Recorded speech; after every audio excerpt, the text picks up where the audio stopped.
Welcome to the EarthGuy Show podcast, where we explore the wonders of the Earth and the science behind it. Today, we're going to talk about a hotly debated topic in the world of geology, the Great Flood. Specifically, we'll discuss the geological evidence of sedimentary rock layers found across continents, such as that at the Grand Canyon, and also talk around the fossils and how it relates to the flood theory. And if you enjoy this kind of content, please consider subscribing and following and hit that notification icon so you hear about the latest episodes as soon as they're published. So what are flood geologists and who are the old Earth geologists? Well, flood geologists believe that layers of sedimentary rock found at the Grand Canyon and other places around the world are evidence of the Genesis flood. They argue that the marine fossils found in the rock layers suggest that they were deposited by high levels of water that covered the continents during the deluge. However, old Earth geologists disagree with this theory. They explain that the character of the rock layers is not surprising, and it's a result of continuous movement of oceans and continental plates both laterally and vertically. Flood geologists have different opinions on how deep or high the flood waters rose over the continents. Some imagine the water rising above the present heights of mountain ranges. Others suggest that during the late stages of the flood, the continents were lifted up as water drained into the deepening ocean basins. And the reason for the difference in opinion is due to the lack of evidence that there was a flood to begin with.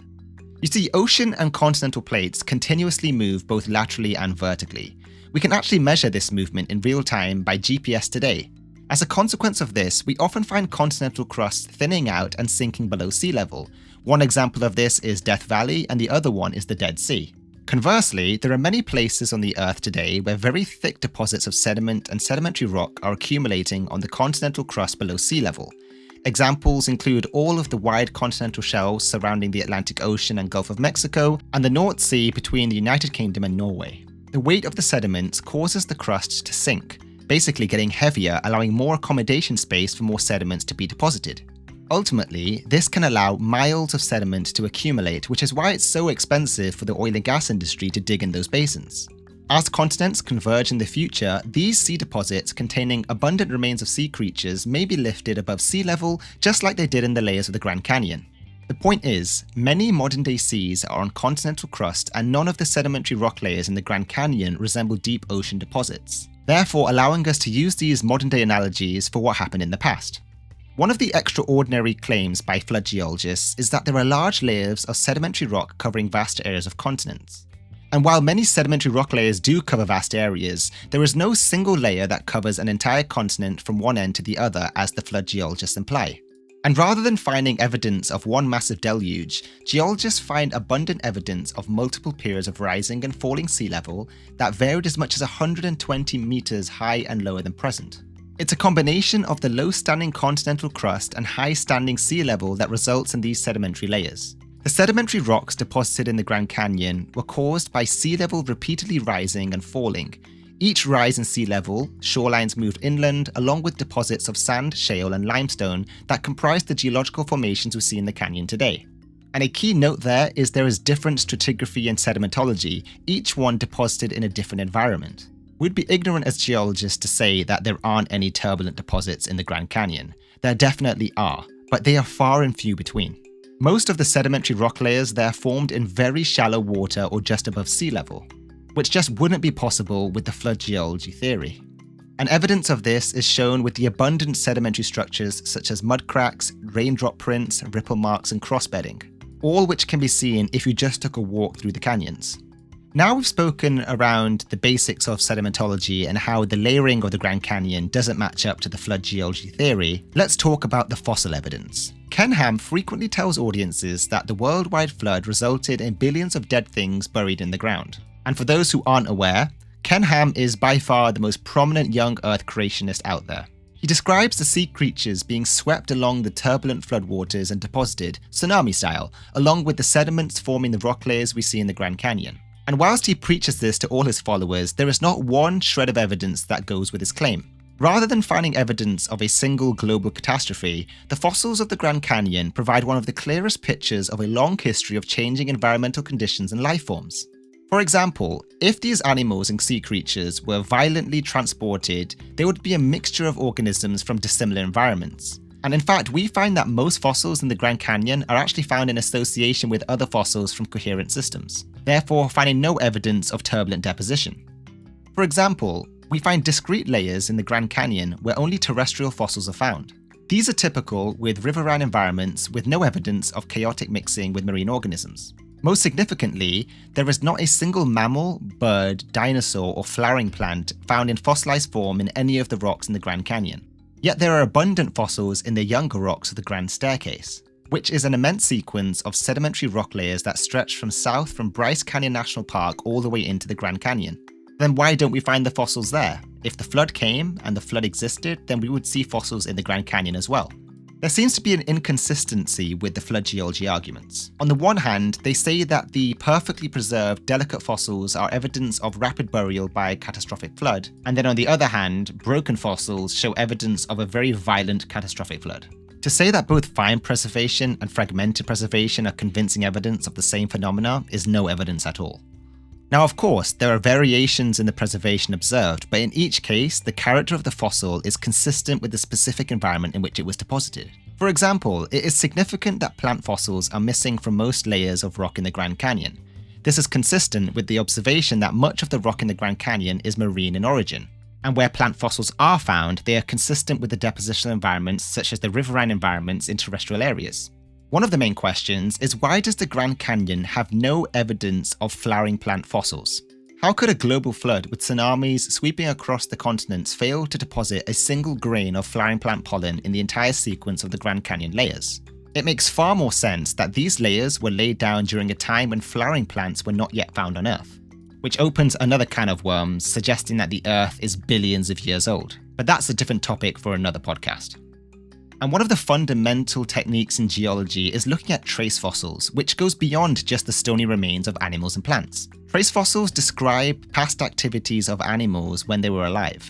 And we can identify trace fossils and know exactly what creature created them because we have analogies of modern-day oceans and terrestrial environments. For example, we find trilobite feeding marks which indicate a calm, shallow sea bottom, which is complete contrast to the chaotic flood environment. We find preserved footprints and tail marks that vertebrae made while walking over wet sand dunes. How could these have been formed and preserved in the middle of a chaotic worldwide flood? And we can go smaller.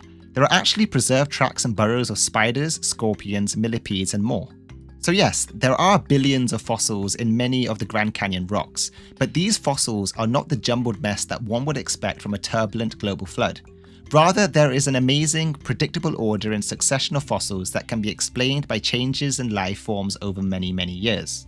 Coming back to the sedimentology, there are some flood geologists that argue that there are sediments found in regional scale rock formations like the Coconino sandstone that must have been eroded from distant sources and carried long distances, then rapidly deposited by fast-moving water. They claim that no known sediment transport system is capable of carrying sand across the entire North American continent during its required millions of years. But luckily for us, there is a well-understood sediment transport mechanism: rivers. A modern example would be the Mississippi River, which carries sediment from the eastern Rockies and the western Aleutians to the Gulf of Mexico. We can go one step further. The Coconino sandstone is a rock unit that is distinguished by crossbedding, which are dipping parallel layers within the formation that are seen in modern-day sand dunes. We also find evidence of trace fossils such as animal footprints. A direct example in the modern world today would be the Namibian desert in Africa. Dry sand dunes don't fit in the middle of a year-long global flood, so flood geologists argue that these crossbeds were formed through underwater processes such as migrating sand waves. Now, whilst this is true, you can get crossbedding from very slow-moving currents. However, where this breaks down is flood geologists say that all the Paleozoic and the Mesozoic strata in the Grand Staircase and Grand Canyon were deposited in 1 year during the flood. This means that the Coconino would have had to have been deposited in a matter of days, and using some simple math, it just wouldn't work with 4 miles per hour currents. We would need a wall of sand hundreds of feet high and hundreds of miles wide sliding laterally as it spreads across the continent. Again, something we don't see in the geological record. And because they can't refute these claims, they're now turning to what they call underwater gravity currents, whereby these currents have moved huge quantities of stockpiled sediment and fossils from higher areas, leaving behind deposits that happen to have all the features found in sedimentary rocks. This includes the complex crossbedding found in the dunes, intact fossil communities, and even buried stream channels. They say that the rapid sediment transportation would have required a host of miracles, including somehow maintaining the compositional purity of thousands of massive stockpiles of loose sediment in the face of fantastic turbulence and global currents. Again, something that is completely nonsensical. The geology of the Grand Canyon is known fairly well after nearly 150 years of careful field and laboratory studies. The geological evidence, only a fraction of which has been described in this podcast, is overwhelmingly inconsistent with flood geology, which indicates that stratigraphy was deposited in the span of less than 1 year during a global flood. Despite the claims of flood geologists, the rocks reveal multiple episodes of deposition and intervening periods of erosion. Every formation can easily be explained by analogy to modern deposition environments such as the open sea, coastlines, estuaries, and sand deserts. The condition and distribution of fossils in the stratigraphy do not reflect the rapid burial of sea animals and small land animals out of deep, turbulent water. Flood geologists have failed to conceive a physical model for catastrophic formations that is consistent with the real geology of the Grand Canyon. It's not my intention to settle the question of how to interpret the Genesis flood story. However, as responsible Earth scientists, we are motivated to give the public an honest accounting for the origins of the most glorious piece of creation. If you're interested in learning more about this topic, do make sure you read the book, The Grand Canyon, Monument to an Ancient Earth. It was used to help me create this podcast with a wealth of knowledge and illustrations. Wow, well, we covered quite a lot in today's episode, and I hope you really enjoyed it. And I'm going to end it here, and thank you for listening. Don't forget to follow and hit that notification bell. I'm your host, MrEarthGuy, and remember, stay curious.